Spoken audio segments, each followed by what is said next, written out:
There we go. I'm live. Hey guys, welcome to my daily vlog. So let's crack on with the practicing. We've got our routine down that we're going to stick with for a little bit and just try and improve on those 6 elements and see how we get on over the next 3 weeks, I suppose. But I'll start as usual with my Pat Metheny guitar etude warm-up. Dun, dun, dun, da, da, da. Audacity. Anyone watching it? Not quite. That's okay. Okay. Straight on with the metronome. We're at 65 on this. So I'm just going to use a tiny pick, teeny tiny. And here we go.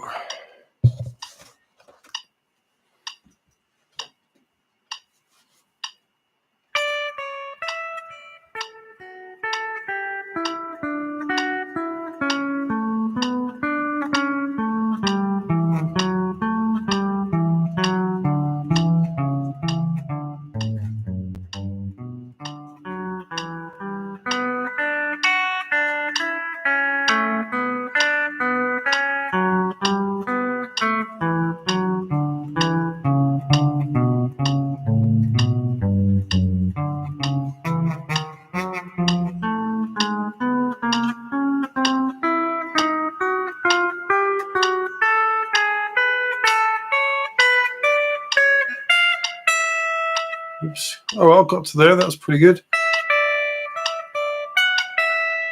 So I'm going to run that a couple of times. That's pretty good for a first attempt. Pretty much got to exactly where I left off yesterday, more or less, a couple of notes short. But I'm going to do that again. I'm going to crank it up a notch, 65. Woo, look out.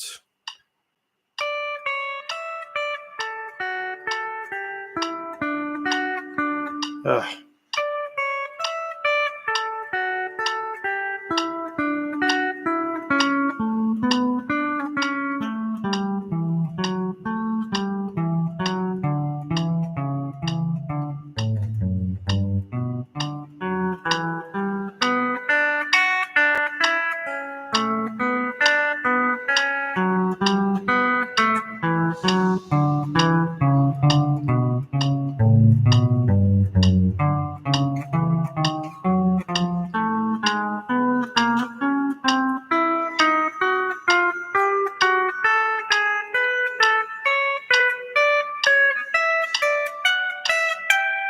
Yes, got there. So that was second attempt. Hey, Mike the Psych, how you doing, man? Good to see you back. Awesome. So one more go, and then I'm going to start working on like the next section, which is line 4. But I'll take a little bit before that and see. But anyway, here we go. One more time. Let's turn up a bit more. There we go.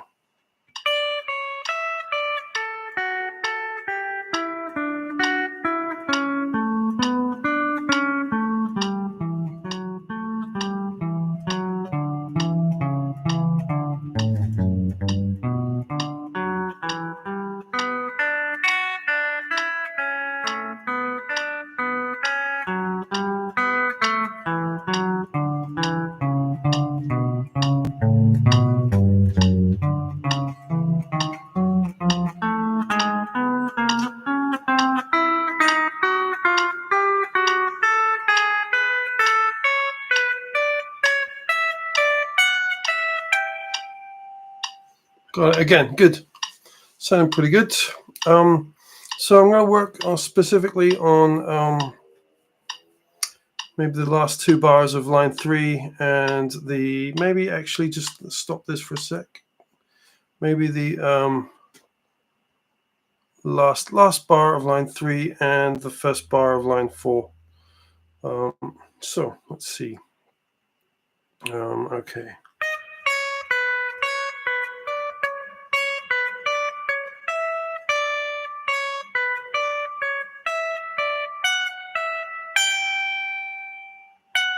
Okay. Position shift.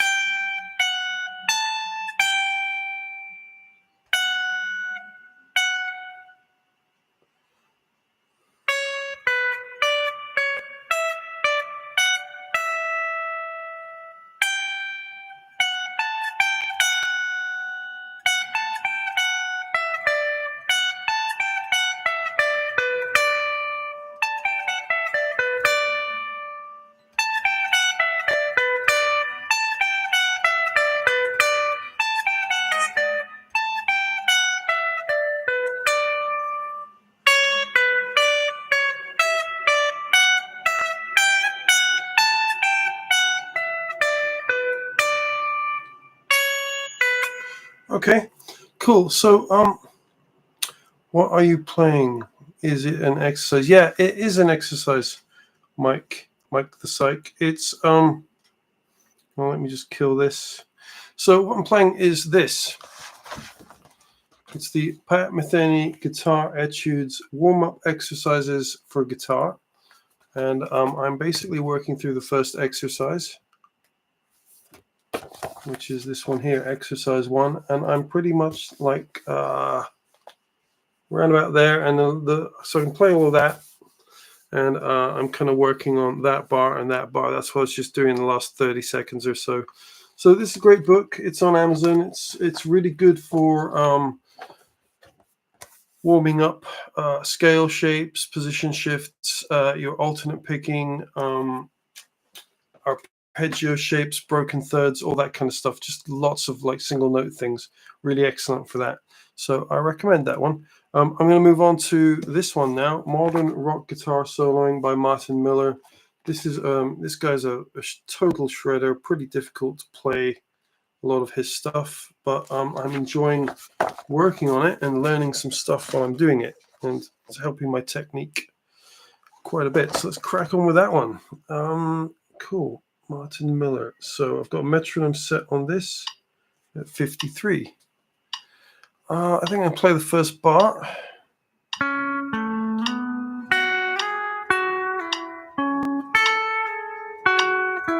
Oops.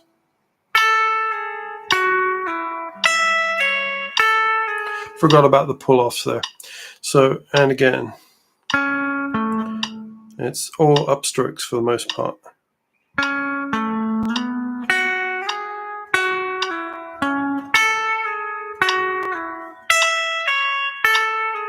So that's the first bar, and then I kind of learned a little bit more yesterday, but I'm just going to get that first bar up a couple more beats, maybe do it a couple more times. Oops.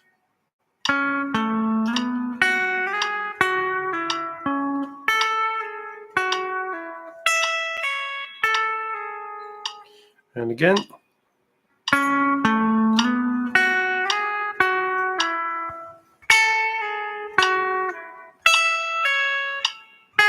Messed my picking up completely.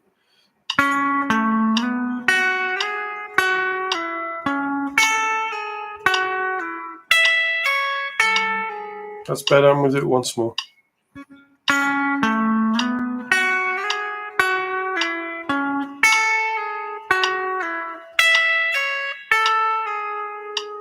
Cool. So what was I working on last night? It was slide from 11 to 14. Then 12. Okay. And then what's the 12 is? Oh, that's right. There's a triplet.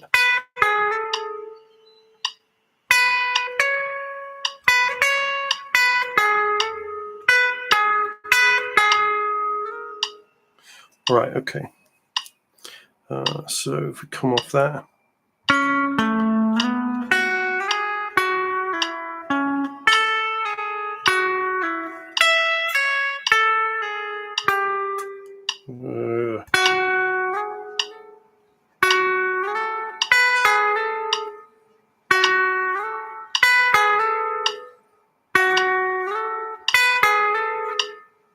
Okay, try again.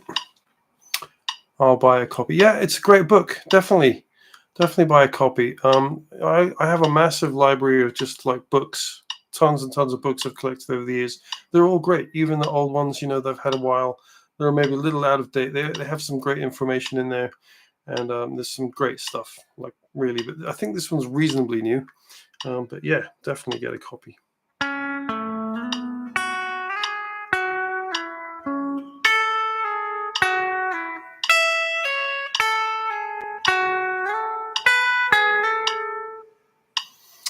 Da, da, da.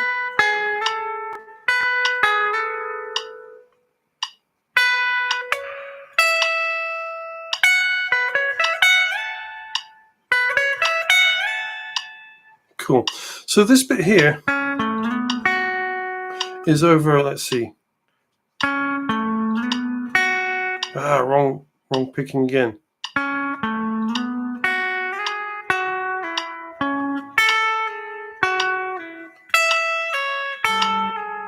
Is over F sharp minor. So if we're playing it F sharp minor there,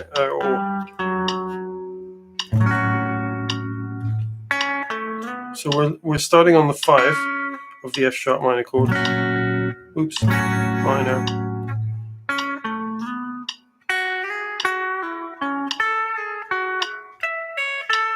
So I'm gonna just I've only got 30 seconds left. I'm just gonna crank it up a little bit more and just try and get the speed up, the tempo up a little bit.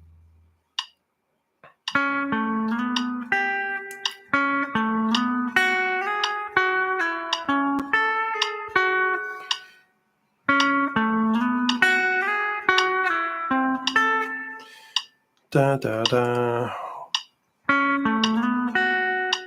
So that's beat 2, okay.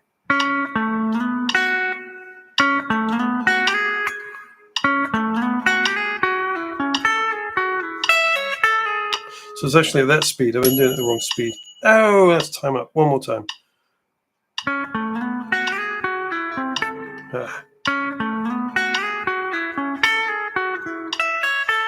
Nearly.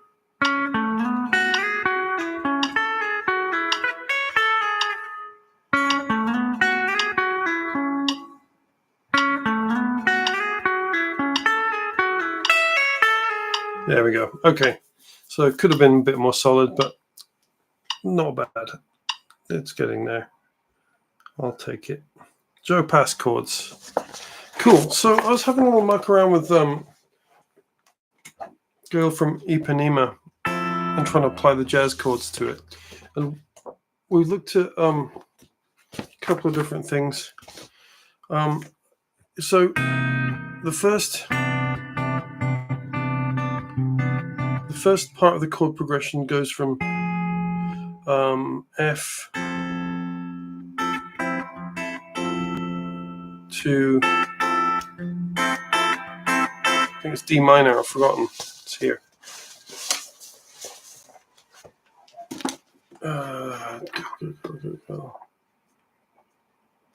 Not very good at remembering this. It's like, I don't know the song, right? F major G7, yeah, what am I talking about? It's been a long day. Okay, so F major 7. To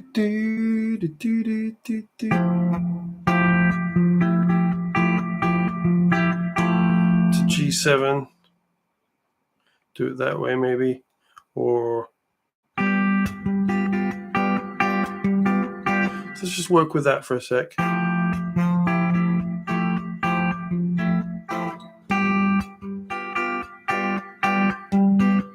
So it probably doesn't sound as good as taking like a F major 7 like this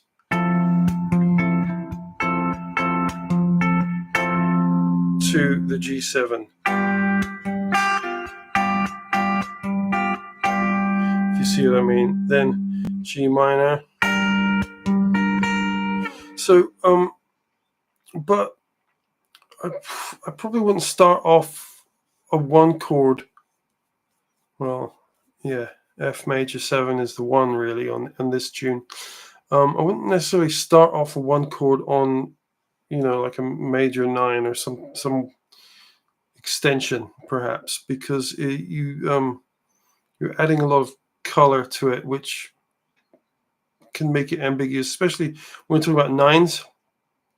What you're adding there is the suspended, like a second note, basically. So you're getting into suspensions of major and minor to a certain extent. So it can start to sound a little bit unfocused, I think, when you do that kind of stuff. So, ideally you want to start, the tune on an F major 7 chord.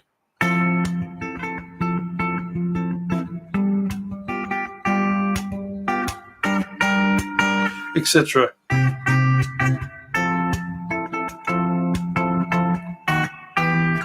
and so on. I'm just making it up there, but you get the idea. But what I'm trying to do here is just practice using different chord inversions in some sort of context.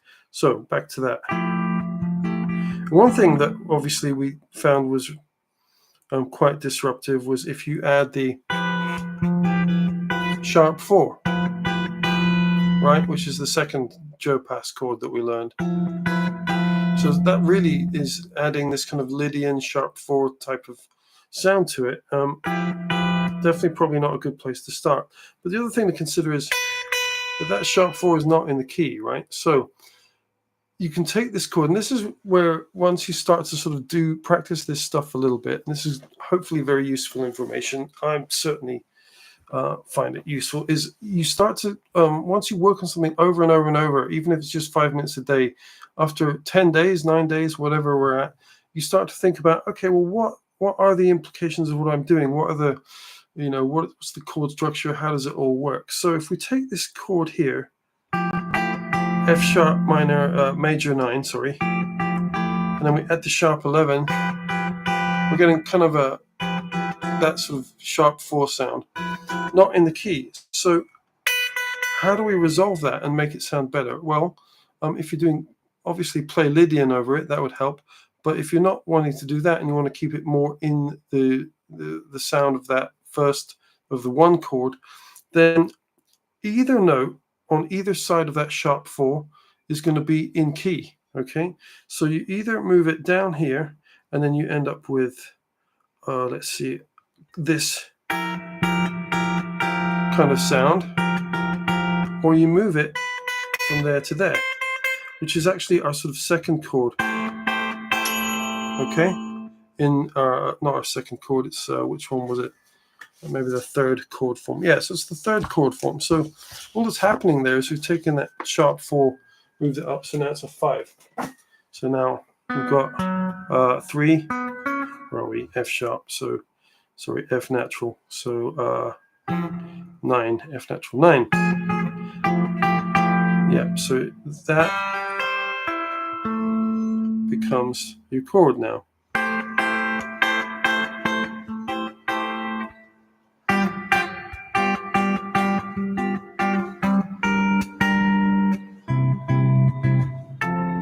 So you go back to that chord. It's difficult to explain in 5 minutes, but anyway, there's a little bit of a breakthrough there when you start to realize that some of these tones that are being added in, if they sound wrong because it's a sharp 4, it kind of is wrong. It's not in the key, it's sharp, right? If you're in the key of C, there's no sharps or flats, but it's giving you a certain sound, which is part of the reason you want it to sound wrong. And then secondly, of course, either note on either side, slide that note that's sounding weird down a fret or up a fret, and you're back in key. Happy days. Cool. Moving on. Harmonic minor scale. So I'm just going to try and really focus on this one tonight and maybe even get a third pattern down. Here we go. So Mike the Psych, you still there? Still a couple of people watching, which is great. Ed Gear, you there? How do I even find out? Is there a way to see who's in the... No, probably not. I don't know. Doesn't matter, but give a shout out and so on.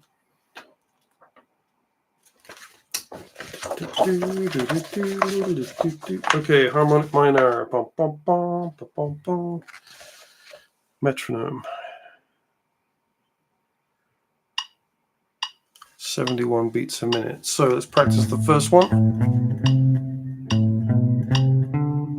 Hey Mike, still here. Cool.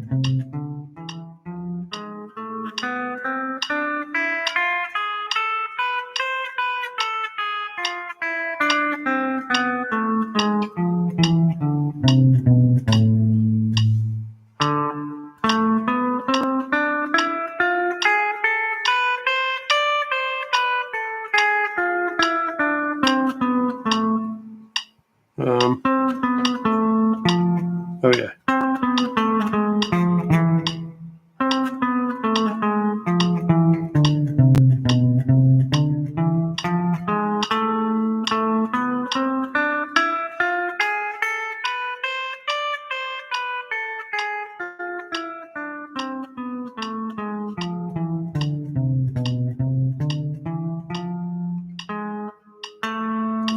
Okay, I'm reasonably happy with those. Still could do with a bit of work on them, but I'm going to get the next one in. So the next one is basically playing off, let's see, one A. So we're going to play off there, and we're going to start with our pinky, not our first finger. Okay, so this is good. This is good news.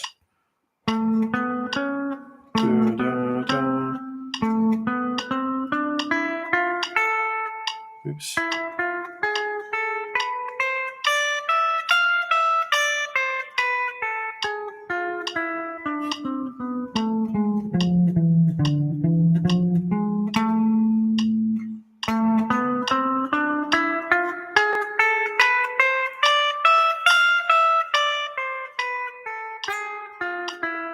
Oops.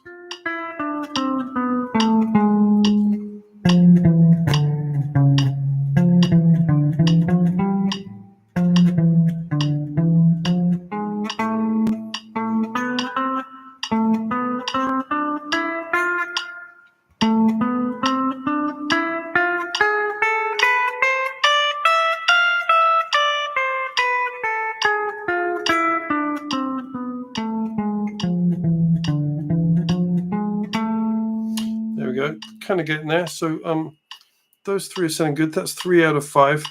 I need to practice them a lot more, obviously. So I'm on 140. I might try and run the whole lot in sequence together.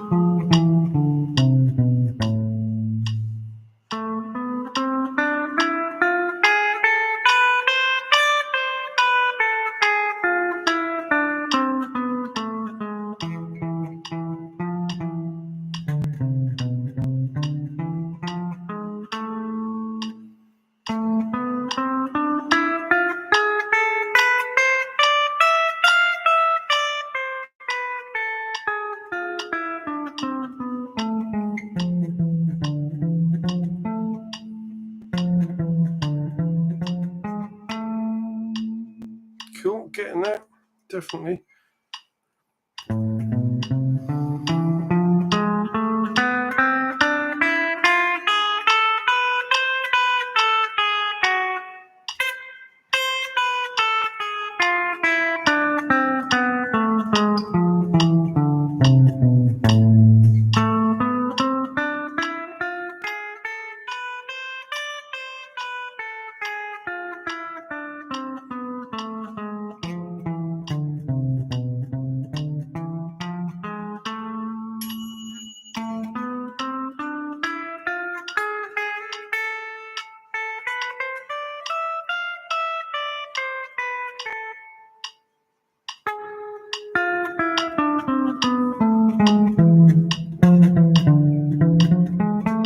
Okay, one more time on that one. I want to end on a high.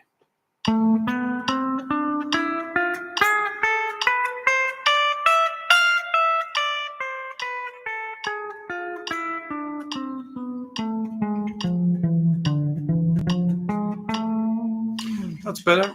Good. Nice one. Okay. So yeah, that was all right. Got another pattern in. Can't complain.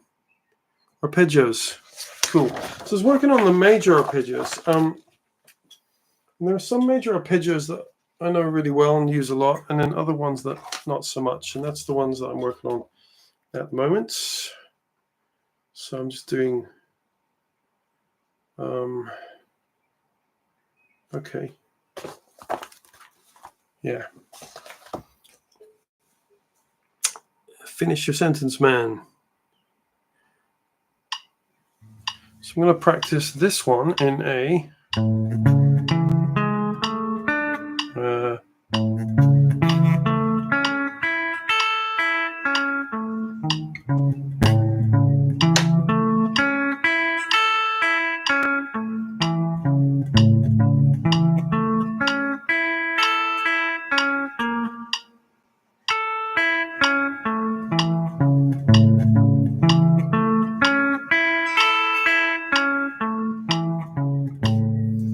Cool. And then from the same root, this is from there, I'm going to start on my second finger.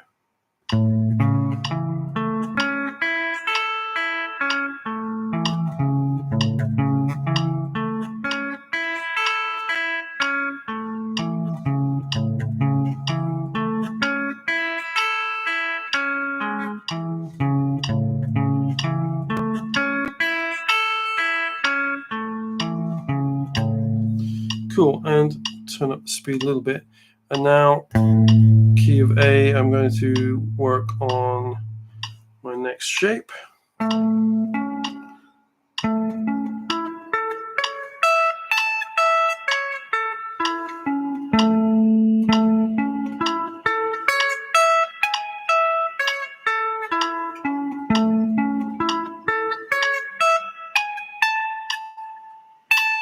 Oh yeah.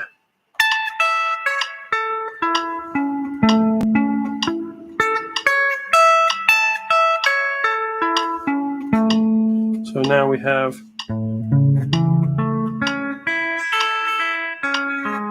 no, we don't.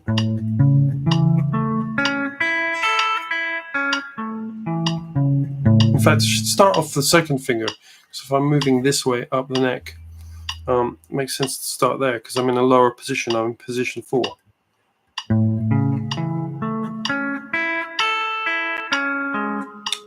Ah.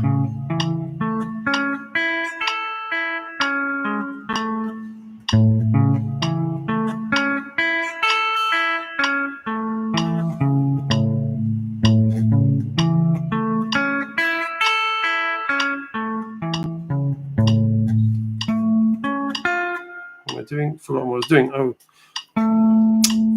Yeah, that's the point. Okay. So these arpeggios are sort of slightly out of order in the book. So I'm going to jump onto the 4th arpeggio and do that one instead. So.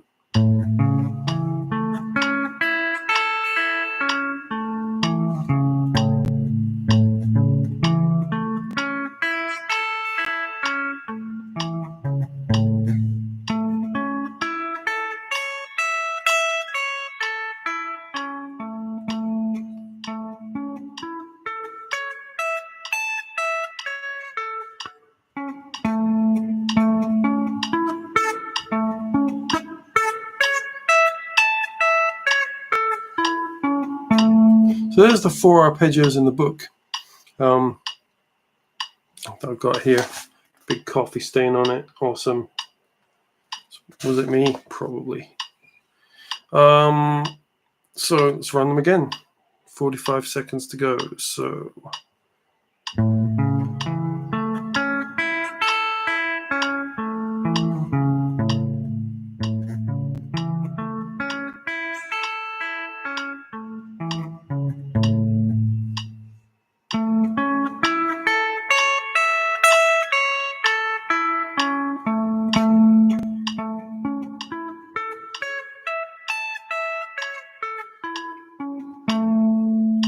So that's okay.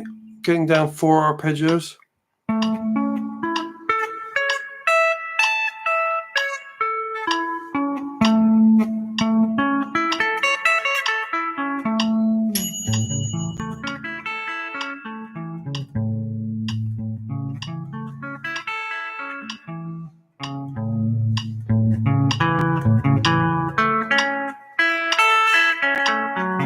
There's one that's missing right there. Oops.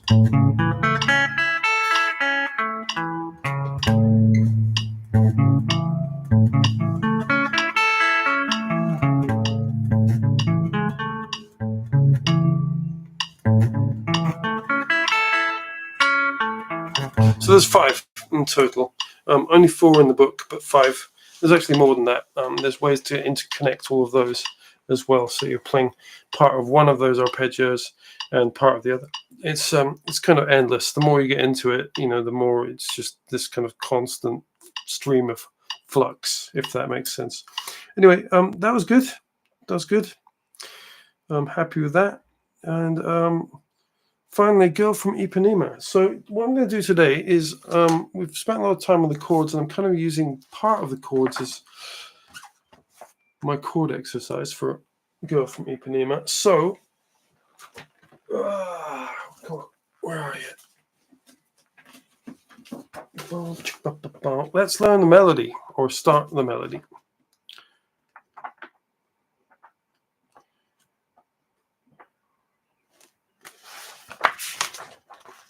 Get Happy Girl from Ipanema. Cool, here we go. Okay. 1 flat, key of F. So we're starting off with a G chord.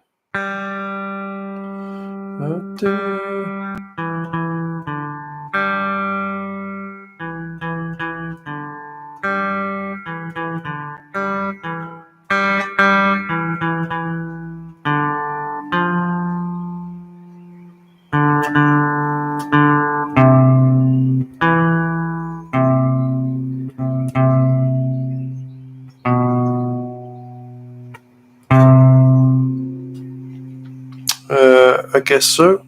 Ends on a C over an F. Okay, cool. And then back for the repeat.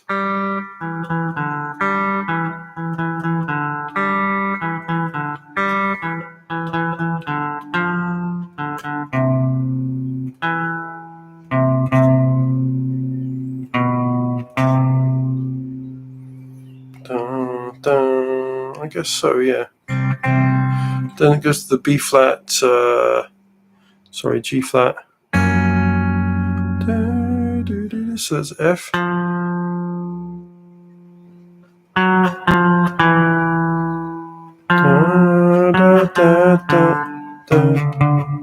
So F, E flat, F, G flat, F, E flat, E flat. Yeah.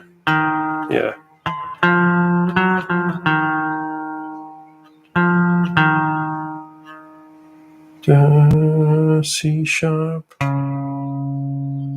Yeah, okay. And then G sharp.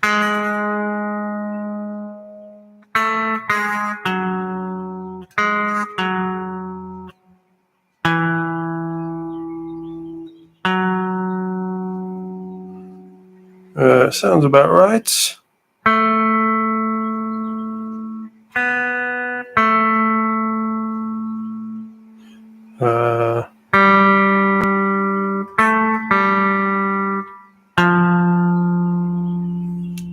Over E flat 7.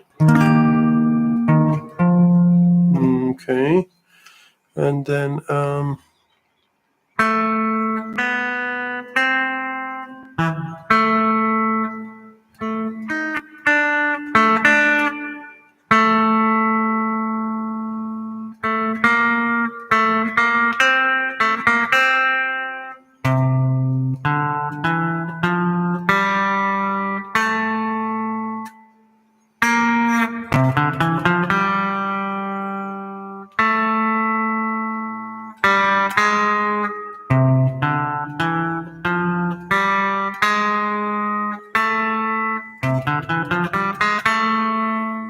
okay. And then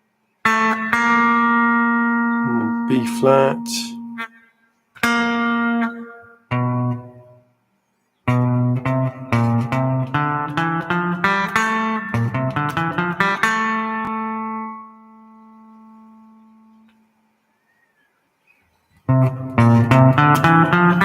Kind of. So just head down, like trying to read through the music. I don't know why I'm apologizing. That's what practicing is about. The other thing practicing is about like making mistakes and stuff. And part of the reason I want to live stream all this is to kind of let my students see how I go about practicing. This isn't quite it. I don't chat as much. I don't talk to myself or anything like that. I kind of just get on with it. I probably do go, oh, okay, when I twig with something, but generally speaking, I just kind of crack on and do stuff. And the whole 5-minute thing is just part of the way I do it. It's a good start. this whole thing, streaming live, building up a practice routine. Is the idea with this was to basically give people a basic idea of just structuring some sort of practice, anything at all. Anyway, look, I'm going to leave it at that for tonight. I'm going to go see what my son's up to downstairs. It's been fun. Thanks again for everyone who's tuned in. Mike the Psych, thanks, mate. All good. And this has been great. I'm really enjoying this. It's really, really cool to just have people tune in. And hey, Ed, how you doing? And I will be here tomorrow. Tomorrow's Friday. We've got some lessons and stuff. So probably when I'm teaching, I'll be having a beer because it's Friday and I like to have a beer. What I've noticed though is that my midweek practices where I'm not drinking beer, for example, tend to be definitely more structured and I get more done, more productive, all that kind of thing. The weekend stuff is still reasonably productive, but it's definitely fun because I've had a couple of beers. There's nothing wrong with that, unless you're not old enough to drink. Obviously, I can't condone that. But my point is that, make your practice fun. This is fun. All right, thanks, guys. I'll see you tomorrow. Bye for now.